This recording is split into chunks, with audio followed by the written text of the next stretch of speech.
দুর্গাপুর পূর্বে বুথের সামনে সংঘর্ষ, তৃণমূল বিজেপি দ্বন্দ্বে উত্তেজনা চরমে। দুর্গাপুর পূর্ব বিধানসভায় রাজনৈতিক উত্তেজনা চরমে পৌঁছালো যখন তৃণমূল ও বিজেপি কর্মী সমর্থকদের মধ্যে বচসা থেকে হাতাহাতি সংঘর্ষের ঘটনার সামনে আসে। ঘটনাটি ঘটেছে দুর্গাপুর পূর্বের ভ্যাম্বে কলোনির 104 নম্বর বুথে। অভিযোগ অনুযায়ী ওই সময় সেখানে পরিদর্শনে যান বিজেপি প্রার্থী চন্দ্রশেখর বন্দ্যোপাধ্যায়। তার দাবি, তৃণমূলের কর্মীরা হঠাৎ করে বিজেপি কর্মী সমর্থক ও সাধারণ মানুষকে লক্ষ্য করে জয় বাংলা স্লোগান দিতে শুরু করে এবং মদের বোতল ছুড়ে। এর প্রতিবাদ করলে পরিস্থিতি আরও উত্তপ্ত হয়ে ওঠে এবং হামলার ঘটনা ঘটে বলেই অভিযোগ। এই ঘটনাকে কেন্দ্র করে এলাকায় চরম উত্তেজনা ছড়িয়ে পড়ে। খবর পেয়ে দ্রুত ঘটনাস্থলে পৌঁছায় কেন্দ্রীয় বাহিনী ও রাজ্য পুলিশের আধিকারিকরা। পুলিশের তৎপরতায় শেষ পর্যন্ত পরিস্থিতি নিয়ন্ত্রণে আনা সম্ভব হয়। তবে এই ঘটনার সত্যতা ও দায় কার তা নিয়ে রাজনৈতিক মহলে শুরু হয়েছে চাপানুতোর। Bureau report, son of Bengal, বাংলার খবর। অবৈধভাবে যেখানে 5 জনের বেশি জমায়েত করার নিয়ম নাই, অবৈধ জমায়েত করে রেখে চমকাবো মানুষকে।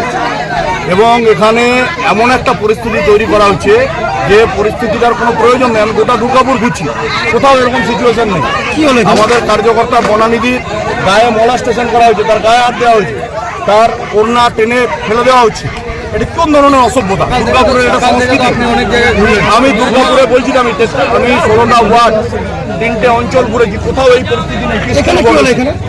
এখানে শুধুমাত্র এইখানটায় আমরা দেখছি এই অন্যায় পরিস্থিতি তৈরি করা হয়েছে যাদের নেতৃত্বে হচ্ছে। আমরা শুধু আবেদন করেছি মানুষকে এখানকার হাত জোর করে যে 6টা পর্যন্ত ভোটটা শেষ হোক, তারপর আমরাও দেখছি। বলছি, একদিকে জয় বাংলা স্লোগান চলছে, অন্যদিকে জয় শ্রীরাম। হ্যাঁ বলুন। স্লোগান ঘিরে কি? না, স্লোগান ঘিরে এখানে কেউ, আমি তো 5 জন লোক নিয়ে এসেছি, আমাকে বনানীরা ডেকেছেন যে এখানে ওনাদের সাথে অসভ্যতা করা হয়েছে, তার জন্য আমি কথা বলতে এসেছি। তারপর কি দেখলেন? তারপর এসে দেখলাম একই পরিস্থিতি, মদের বোতল ছুটছে, আপনাদের গায়ে মদের জলের বোতল পড়ছে।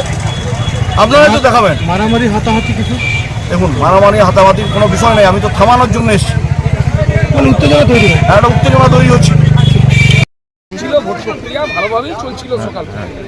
ওনাদের টেন্টে মাত্র 3 জন মহিলা এসে বসছিলেন সকাল থেকে। ওদের কাছে লোকও যাচ্ছে না, কেউ যাচ্ছে না। ওই 2-3 জন মহিলা মিলে খালি মোবাইল নিয়ে এইদিকে যাচ্ছে ওইদিকে যাচ্ছে, ঘোরাঘুরি করছে, কাউকে কমপ্লেন করছে। হঠাৎ করে মাঝে মধ্যে দেখছি 2-3টে করে গাড়ি ঢুকছে কমিশনের। এই প্রক্রিয়াই চলছে। আসছে, তারাও আবার দেখছে যে ফলস কমপ্লেন বেরিয়ে চলে যাচ্ছে। লাস্টের দিকে দেখছে কিছু করার নেই, ক্যান্ডিডেট চলে এসছে নোংরামি করতে। তারাও পাল্টা অভিযোগ করছে যে ক্যাম্পে মদের বোতল ছোড়া হয়। কোন ক্যাম্পে দেখান না? ওনাদের যারা বলছে মদের বোতল ছেড়া হয়েছে, কোথায় মদের বোতল একটা দেখি। মহিলাদেরও বলছে টিটকিরি করা হয়। একটা উদাহরণ দিক। শুনুন, যে মহিলারা বসে আছেন না, তাদের সম্বন্ধে একটু খবর নেই। ওনারা পারলে ছেলেদের টিটকিরি। ওনার ব্যাগ নেওয়ার অভিযোগ এবং ওনার খুলে দেওয়ার অভিযোগ। এই বুথটা থেকে গত লোকসভা নির্বাচনেও আমরা কীর্তি আজাদ সাহেবকে বিপুল ভোটে জিতিয়েছিলাম। আবার এই বিধানসভা নির্বাচনে জিতবে। সেন্ট্রাল ফোর্সের সামনে ভোট হচ্ছে, তারপরেও যে এত ভয় কেন? তারপরেও এত ভয় কি? এত ইলেকশন কমিশনের পাহারা।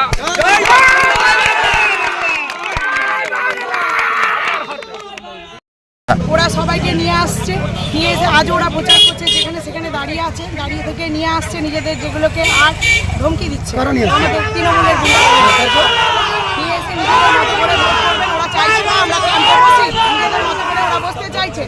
এখন আমরা কাঁচা কিস্তি দিয়েছে, সকাল থেকে আমরা গালাগাল শুনছি, মদের বোতল ছুটছে, গ্লাস ছুটছে। আমরা তো চেয়েছি সুষ্ঠুভাবে ভোটটা হোক। এখন আমাদের গায়ে হাত দিলেও মদ ছুটছে গায়ের মধ্যে, মহিলাদের গায়ে। মানে প্রতিবাদ করাতে এই গন্ডগোল। বুথে বসেছিলেন বলে ওরা চাইছে না আমরা বুথে বসি। শুনলাম যে আপনার গায়েও হাত দেওয়া হয়েছে। হ্যাঁ, গায়ে হাত দিয়েছে, ওড়না খুলে নিয়েছে, আর সব ব্যাগটা চুরি করে নিয়েছে। কি নাম আপনার? বনানী চ্যাটার্জি। নমস্কার, আপনারা দেখছেন সন অফ বেঙ্গল, বাংলার খবর। সন অফ বেঙ্গলের মাধ্যমে প্রত্যেকটা খবর সবার আগে আপনাদের কাছে পৌঁছে দিই আমরা। সন অফ বেঙ্গলের প্রত্যেকটা খবর ফেসবুক, ইনস্টাগ্রাম এবং ইউটিউবের মাধ্যমে শেয়ার করা হয়। আমাদের ফেসবুক পেজ, ইউটিউব এবং ইনস্টাগ্রাম আপনারা দেখুন, ফলো করুন এবং শেয়ার করে দিন প্রত্যেক সংবাদ প্রেমীদের কাছে। আমাদের ফেসবুক পেজে যান, সেখানে গেলে দেখতে পাবেন রাজনীতি, খেলার খবর এবং বিনোদন জগতের সমস্ত আপডেট সহ লোকাল খবরের খুঁটিনাটি উপলব্ধ। তাই সঙ্গে থাকুন, দেখতে থাকুন সন অফ বেঙ্গল, বাংলার খবর।